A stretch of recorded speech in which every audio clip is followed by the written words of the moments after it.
Hello friends, welcome to CN study method. So friend, तो चलिए इस वीडियो में हम लोग पढ़ेंगे क्लास 6 का चैप्टर नंबर है 6 और उसमें हम लोग पढ़ रहे हैं गुणनखंड एवं गुणज। इसमें क्रियाकलाप नंबर 4 में टॉपिक हम लोग पढ़ेंगे महत्तम समापवर्तक, हाईएस्ट कॉमन फैक्टर।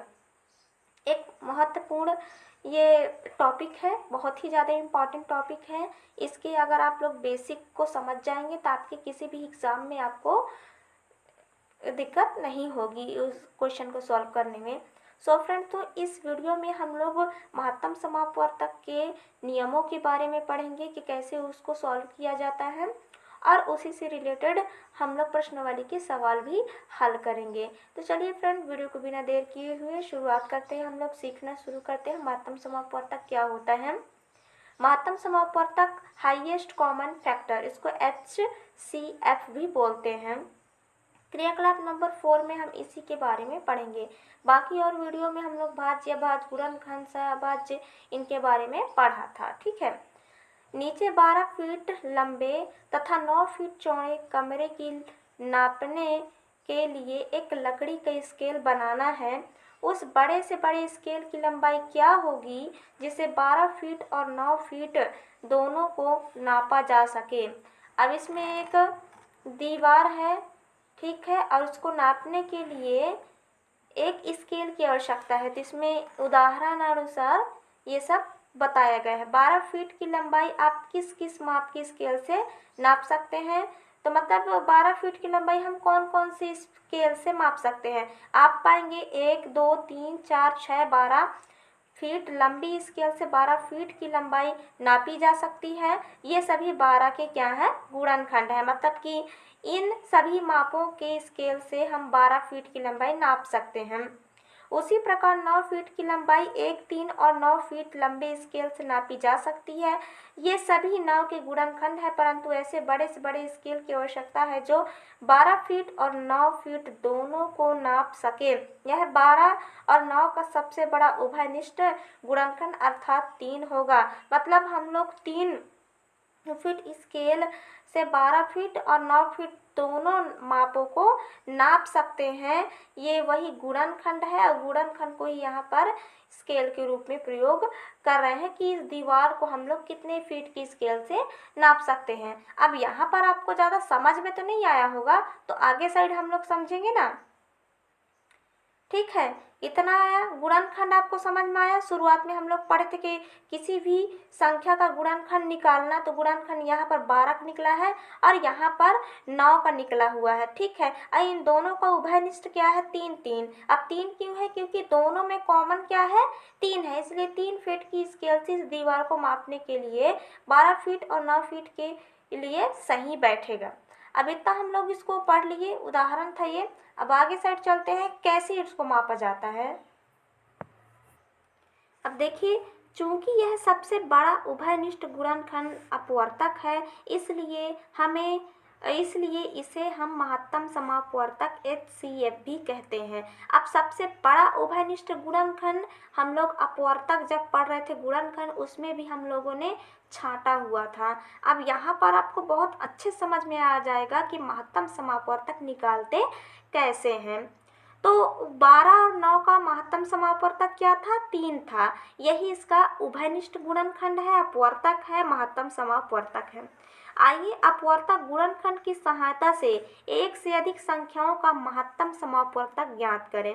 इसमें हम लोग पेन कापी का उपयोग नहीं करेंगे, बस ऐसे ही करके मैं आपको समझाऊंगी। फिर नेक्स्ट वीडियो में इन्हीं जो समझे हुए हैं उनसे फिर हम लोग सवाल को हल करेंगे। उदाहरण नंबर 7 है 48 के सभी गुणनखंड। अब हम लोग गुणनखंड निकालना सीख लिए हैं ना, किसी भी संख्या के कैसे निकालना है। आई होप आप लोगों को समझ में आया होगा। नहीं आया होगा तो प्लीज़ वो वीडियो को देख लीजिएगा। तो 48 के गुणनखंड 1, 2, 3, 4, 6, 8, 12, 24 और ये 48 है। यहाँ पर मिस प्रिंटिंग हुआ है, 84 ज़्यादा हो गया। 48 है, ये उलट फेर हो गया है। ठीक है, 64 के सभी गुणनखंड 1, 2, 4, 8, 16, 32, 64। अब देखिए गुणनखंड जिससे उसका पूरा पूरा भाग चला जाए। ठीक है, 72 के सभी गुणनखंड 1, 2, 3, 4, 6, 8, 9, 12, 18, 24, 36 और 72। तो 72 की और ये तीनों संख्याओं के गुणनखंड निकल गए, मतलब कि अपवर्तक निकल गए। अब इसमें हमको क्या करना है कि तीनों में क्या चीज़ कॉमन आया है, तीनों में क्या चीज़ कॉमन आया है। अब महत्तम समापवर्तक को किसको बोलते हैं, हाईएस्ट कॉमन फैक्टर, मतलब कि कॉमन क्या क्या चीज़ है। तो 1, 1 तीनों में आया हुआ है, 2, 2 तीनों में आया हुआ है, 4, 4 भी तीनों में आया हुआ है और 8, 8, 8 भी तीनों में आया हुआ है। अब इसमें ये बताना है कि सबसे बड़ी उभयनिष्ठ गुणनखंड कौन सी है। उपरोक्त सभी उभयनिष्ठ गुणनखंडों पर घेरा लगाइए तथा आप देखेंगे 48, 64, 72 के सम अपवर्तक 1, 2, 4 और 8 है। सम अपवर्तक मतलब तीनों में समान समान कॉमन चीजें 1, 2, 4 और 8 आए हुए हैं। इनमें सबसे बड़ा अपवर्तक कौन सा है, तो इसमें सबसे बड़ा अपवर्तक 8 है। भाई 1, 2, 4 और 8 ये 4 कॉमन चीज आए हैं तीनों में। अब इन चारों में सबसे बड़ा अपवर्तक कौन है, तो 8 है। अतः 48, 64, 72 का महत्तम समापवर्तक क्या है, 8 है। सबसे बड़ा उभयनिष्ठ क्या है, ये 8 है। यही इसका क्या हुआ, महत्तम समापवर्तक। 2 या 2 से अधिक संख्याओं के सम अपवर्तकों में से सबसे बड़ा सम अपवर्तक उन संख्याओं का महत्तम समापवर्तक कहलाता है। अब देखिए 2 या 2 से अधिक संख्याओं के, 2 या 2 से अधिक संख्या है कि सम अपवर्तकों में से सम अपवर्तक 1, 2, 4, 8 ये चारों क्या है, सम अपवर्तक है। अपवर्तक में से सबसे बड़ा अपवर्तक क्या होता है, उसका महत्तम समापवर्तक होता है, उसका उभयनिष्ठ होता है। तीन संख्याओं का महत्तम समापवर्तक या उभयनिष्ठ हम किसे बोलेंगे, 8 को बोलेंगे, क्योंकि इन चारों में से 8 सबसे बड़ा उभयनिष्ठ प्राप्त हुआ है। आई होप इतना आपको समझ में आया। महत्तम समापवर्तक सबसे बड़ा समान गुणनखंड, समान गुणनखंड में से सबसे बड़ा समान गुणनखंड कौन सा है, 8 है। तो ये इन तीनों संख्याओं का महत्तम समापवर्तक 8 होगा। ठीक है, आई होप आपको इतना समझ में आया। आगे देखते हैं अब इनकी विधियों के बारे में। महत्तम समापवर्तक ज्ञात करने की विधियां, method of determining the HCF। देखिए अब महत्तम समापवर्तक ज्ञात करने की लगभग 3-4 विधियां बताई गई हैं, जिसमें से फर्स्ट विधि अभाज्य गुणनखंड विधि से प्राइम फैक्टर मेथड। उदाहरण नंबर 8, 24, 36, 60 का महत्तम समापवर्तक ज्ञात कीजिए। तो इसका महत्तम समापवर्तक अभाज्य गुणनखंड से ज्ञात करना है। ये ऑलरेडी सॉल्व है यहाँ पर मैं आपको यहीं पर बताती हूँ। 2 से भाग किया गया है, यहाँ पर भी 2 से। अब अभाज्य गुणनखंड से इस प्रकार के इनको भाग देना है। और अपवर्तक विधि ये है जिसमें गुणनखंड ज्ञात करना है, गुणनखंड ज्ञात करके उसमें भी बताना है। तो चलिए मैं आपको बता रही हूँ। और एक विधि है भाग विधि, इधर थोड़ा देख लेते हैं। अब ये देखिए 24, 36 और 60 का अपवर्तक विधि से, फिर भाग विधि से महत्तम समापवर्तक ज्ञात करना डिवीज़न मेथड से। प्रथम विधि में इस प्रकार से करना है। ये देखिए ये प्रथम विधि है और ये सेकंड 3 ठो वाला है। और उसके बाद द्वितीय विधि यहाँ पर है। तो चलिए मैं आपको यहाँ तक भाग विधि तक, ये जो 3 विधियाँ बताई गई है भाग विधि तक, यहाँ तक मैं आपको करके दिखाती हूँ। उसके बाद फिर आगे साइड चलेंगे। महत्तम समापवर्तक ज्ञात करने की 3 विधियाँ हैं, अभाज्य गुणनखंड विधि, अपवर्तक विधि और भाग विधि। इसमें आपको मैं पहले बता रही हूँ अभाज्य गुणनखंड विधि, उसके बाद हम अपवर्तक और भाग विधि सीखेंगे। सो फ्रेंड, तो महत्तम समापवर्तक ज्ञात करने की मुख्यतः 3 विधि बताई गई है। 3 विधि हम लोग फर्स्ट विधि यहाँ पर सॉल्व कर रहे हैं, उसके बाद सेकेंड एंड थर्ड विधि, तीनों विधि हम लोग सॉल्व करेंगे। अभाज्य गुणनखंड विधि 24, 36 और 60 का महत्तम समापवर्तक ज्ञात करना है। हमें अलग अलग इसका अभाज्य गुणनखंड निकालना है। तो पहले हम लोग 24 का निकालते हैं। अब इसमें ये देखना है कि सम है कि विषम, तो ये सम संख्या है और ये 2 से जाएगा। सबसे छोटी अभाज्य गुणनखंड 2 ही है। तो 2 एकम 2, 2 दूनी 4, फिर 2 से 2 छक्का 12, फिर 2 से 2 तिहाई 6। अब 3 आ गया तो 3 से करेंगे क्योंकि विषम संख्या आ गया और विषम संख्या की सबसे छोटी अभाज्य गुणनखंड 3 है, 3 एकम 3। अब 24 बराबर 2 गुणे 2 गुणे 2 गुणे 3, ये निकल गया। उसके बाद सेकंड को करेंगे 36 को 2 से, 2 एकम 2, 2 अट्ठे 16, फिर 2 निया 18, विषम संख्या आ गया 3 से, 3 तिहाई 9, 3 तिहाई 9, 3 एकम 3, ये हो गया। तो ये 36 का 2 गुणे 2 गुणे 3 गुणे 3 इतना हुआ। उसके बाद 60 का निकालते हैं। 60 का 2 तिहाई 6, 299, फिर 2 से, 2 एकम 2, 2 पंचे 10, और यहाँ पर विषम संख्या आ गया 3 से, 3 पंचे 15 और 5 एकम 5, इतना हो गया। ठीक है, अब 60 का आ जाएगा 2 इंटू 2 इंटू 3 इंटू 5। अब ये तीनों को लाइन बार से लिख लेते हैं। 24 का 2 गुणे 2 गुणे 2 गुणे 3, 36 का 2 गुणे 2 गुणे 3 गुणे 3, और 60 का 2 गुणे 2 गुणे 3 गुणे 5। अब इसमें हम लोग कॉमन चीज़ को ढूंढते हैं। 2 इसमें भी है, इसमें भी है, इसमें भी है, इसमें भी है, ये भी है, ये भी है, ये 3 है, ये और ये, इन सब का क्या बन गया? कॉमन जोड़ी बन गया। अब निकालते हैं।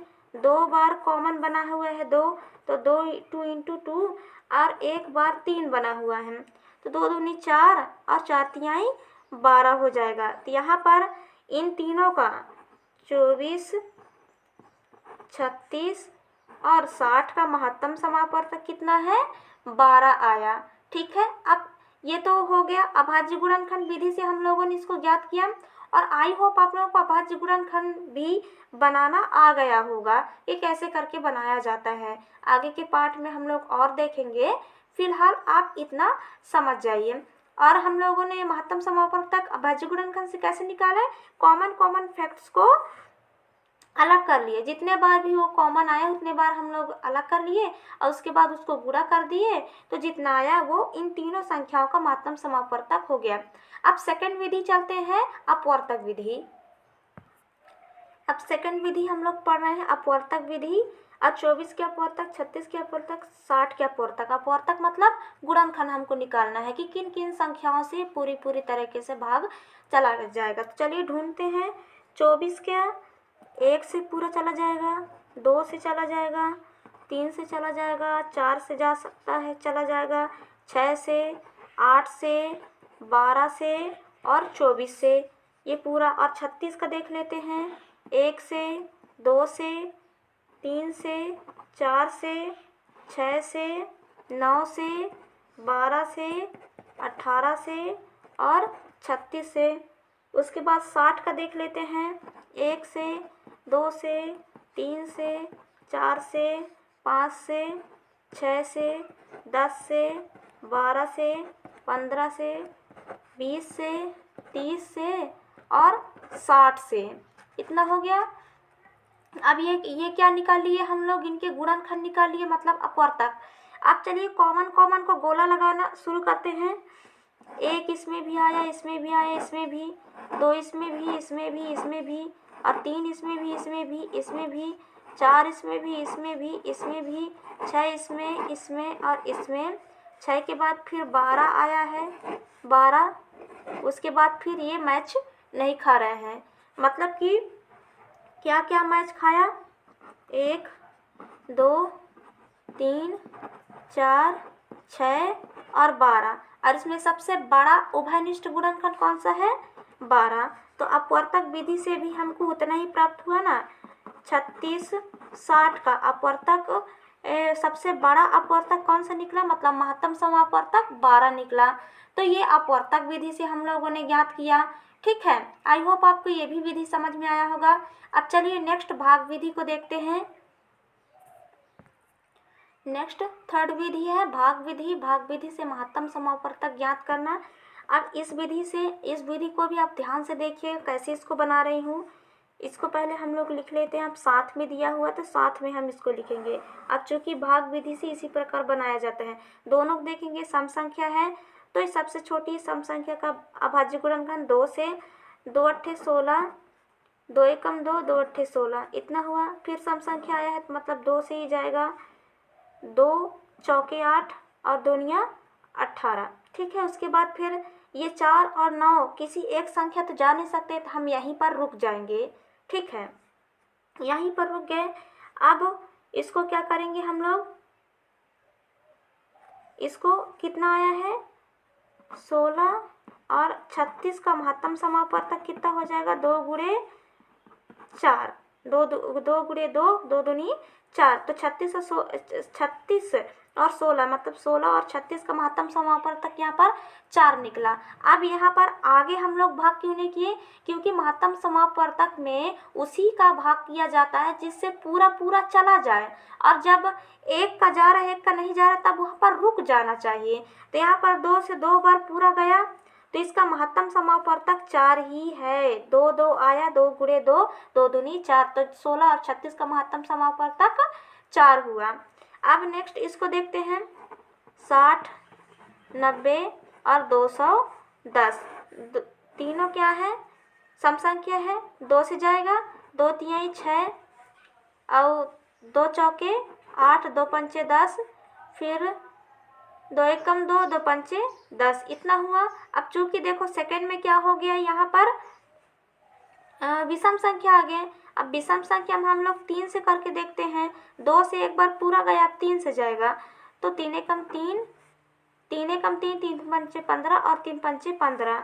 यहाँ पर अब ये 3 से नहीं जाएगा, ये 5 से जाएगा, 3 और 5 से भाग जाएंगे, तो 5 दूनी 10, 5 तिया 15 और 5 एकम 5। अब यहाँ से नहीं जाएगा, तो ये तीनों से पूरा पूरा गया और बाकी इधर नहीं जा रहा है, तो 60, 90 और 210 का महत्तम समापवर्तक 2 गुणे 3 गुणे 5 है, और इनका गुणा करेंगे, 2 तिहाई 6 और 6 पंचे 30, तो 60, 90 और 210 का महत्तम समापवर्तक क्या निकला 30 निकला। अब भाग विधि से आपको महत्तम समापवर्तक कैसे निकालना है, जिन संख्याओं से पूरा पूरा भाग जाए तो उसको भाग जाने देना है, और जहाँ पर नहीं जा रहा है वहाँ पर जो संख्या से जाए उसको लगाइए, और नहीं जा रहा है फिर इसको वहीं पर रहने दीजिए।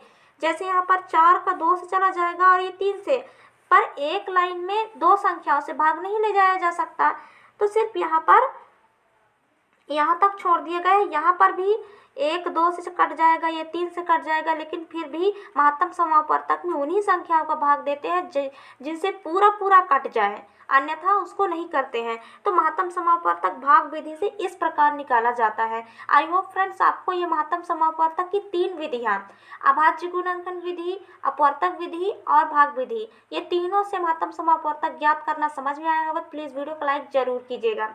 आगे साइड इसकी कुछ और फीचर्स के बारे में देखते हैं।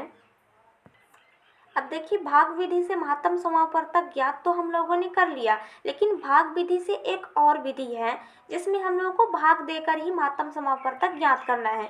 द्वितीय विधि, इस विधि से महत्तम समापवर्तक ज्ञात करने के लिए छोटी संख्या का भाग बड़ी संख्या में तब तक दीजिए जब तक कि शेषफल भाजक से छोटी ना आ जाए। अब भाजक को भाज्य व शेषफल को भाजक मानकर हल करें, यह क्रिया तब तक करते रहिए जब तक कि शेषफल शून्य न आ जाए। जिस भाजक से भाग देने पर शेषफल शून्य होगा वही महत्तम समापवर्तक होगा। अब भाग विधि से एक विधि तो हम लोगों ने देख लिया भाग विधि से, और भाग विधि से सेकंड विधि है। अब देखिए, भाग तो 2 ही संख्याओं के बीच होगा, 3 संख्याओं के बीच नहीं होगा। तो ये वाला जो विधि है अभी जो बताने वाली हूँ, ये विधि सिर्फ 2 संख्याओं के बीच हो सकता है, 3 संख्याओं के बीच नहीं। जैसे कि यहाँ पर 16 और 36 के बीच हो सकता है, लेकिन 60, 90, 210 के बीच नहीं हो सकता। इसलिए यहाँ पर उदाहरण 15 और 36 का दिया गया है। अब चलिए इसको हम लोग भाग विधि से करके देखते हैं। तो देखिए क्या हो रहा है। उदाहरण नंबर 11, 15 एवं 63 का महत्तम समापवर्तक ज्ञात कीजिए। तो पहले हमें 15 से 63 का भाग देना है, तो 15 चौके 60, इसका शेषफल कितना निकला 3 निकला हुआ है। अब चूंकि 3 को हमको क्या मानना है भाजक, और 15 को भाज्य मानना है, तो 15 को अंदर कर दिए, 3 को बाहर, 3 पंचे 15। अब यहाँ पर 0 आ गया, तो मतलब 15 और 63 का महत्तम समापवर्तक क्या निकला, यहाँ पर आखिरी में जितना वो भाजक आएगा वही उसका क्या हो जाएगा महत्तम समापवर्तक। तो यहाँ पर 3 महत्तम समापवर्तक निकल गया है। नेक्स्ट है 12वां, वह सबसे बड़ी संख्या ज्ञात कीजिए जिससे 18 और 55 को भाग देने पर क्रमशः 2 और 3 शेष बचे। अब हल चूंकि 18 को भाग देने पर 2 शेष बचता है अतः संख्या 18 माइनस 2 में को घटाए तो 16 बचा। उसी प्रकार दूसरी संख्या 55 में 3 घटाना है तो 52 बचा। 16 और 52 का महत्तम समापवर्तक निकालना है। और चलिए इसको हम लोग इसी विधि से इसका महत्तम समापवर्तक निकालते हैं। देखिए 16 और 52 का महत्तम समापवर्तक निकालना है भाग विधि से, और यहाँ पर इसको देख लिए थे लेकिन फिर भी यहाँ पर और देख लेते हैं। 15 भागित, अब भाग किससे, छोटी से बड़ी संख्या को ले जाया जाता है तो इतना हुआ। अब 15 15 दूनी 30, 15 3 45, 15 चौके 60 और 15 पंचे 75 ज़्यादा हो जाता है, इसलिए 15 चौके 60 करेंगे। ये हुआ, ठीक है। ये 3 उतरा और ये पूरा कट गया, ठीक है। अब ये 3 उतर गया। अब इसमें ही इसको ऐसे करना है और ये 15 यहाँ पर लाना है और 3 पंचे 15 यहाँ पर क्या हो गया, ये पूरा ये शेषफल प्राप्त हो गया। इतना हो गया। इस प्रकार बनाना है। 16 को क्या करना है, 16 भागित 52। अब इसको कैसे भाग देना है, 16 तिया कितना होता है 48, ठीक है। 16 तिया 48 होता है। अब इसको घटाना है, 12 में से 8 गया, बचेगा यहाँ पर 4, ठीक है। अब इसको फिर 16 करना है, यहाँ पर इस प्रकार से भाग ले जाना है महत्तम समापवर्तक वाला।